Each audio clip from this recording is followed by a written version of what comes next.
The wet, ploughed fields were crowded with teams of killdeers and the dainty-walking titlarks, racing along like pacing horses. The bobolinks were beginning to sway on the ends of high weeds, the stalks bending under their negligible weight. Soon the Baltimore orioles would be along, filling the air with sounds like the clinking of coins.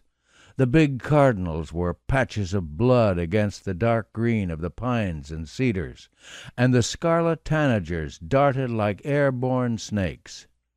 When I think of it now, I think of it in terms of sounds and smells rather than sights.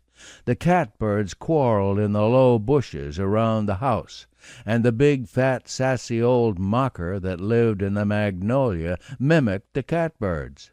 The doves cooed sadly from a great distance, and the quail called from the brushy cover at the edge of the cultivation. They came marching boldly into the strawberry patches, not in coveys, but in pairs, walking through the backyard as if they owned it. The killdeers wheeled and dipped in clouds over the wet fields. The skies filled with the mournful kildee, kildee, and the meadowlarks sang in the fields, and out of the wet places came the wild, sweet song of the woodcock.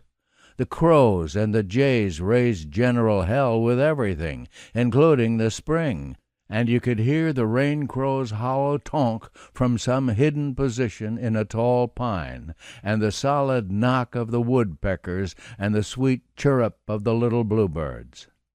This was the time of the year when the boys rushed out of school to swim naked in the creek at recess, and when it seemed impossible not to cut classes.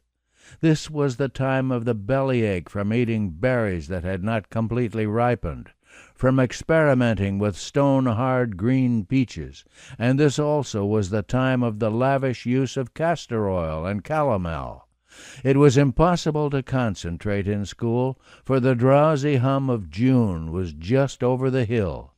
Hence, this was the time that boys were kept after school for throwing spitballs and making paper airplanes and dipping pigtails into ink pots. Summer vacation was yearned for by the teachers even more eagerly than it was craved by the students. Marks dropped terribly, and discipline teetered on the ragged edge of anarchy. The old man said he reckoned the whole world went a little crazy at this time of the year, and he told me if I listened real close I could hear the piping of some old pagan god named Pan, who was half billy-goat, away off in the wood.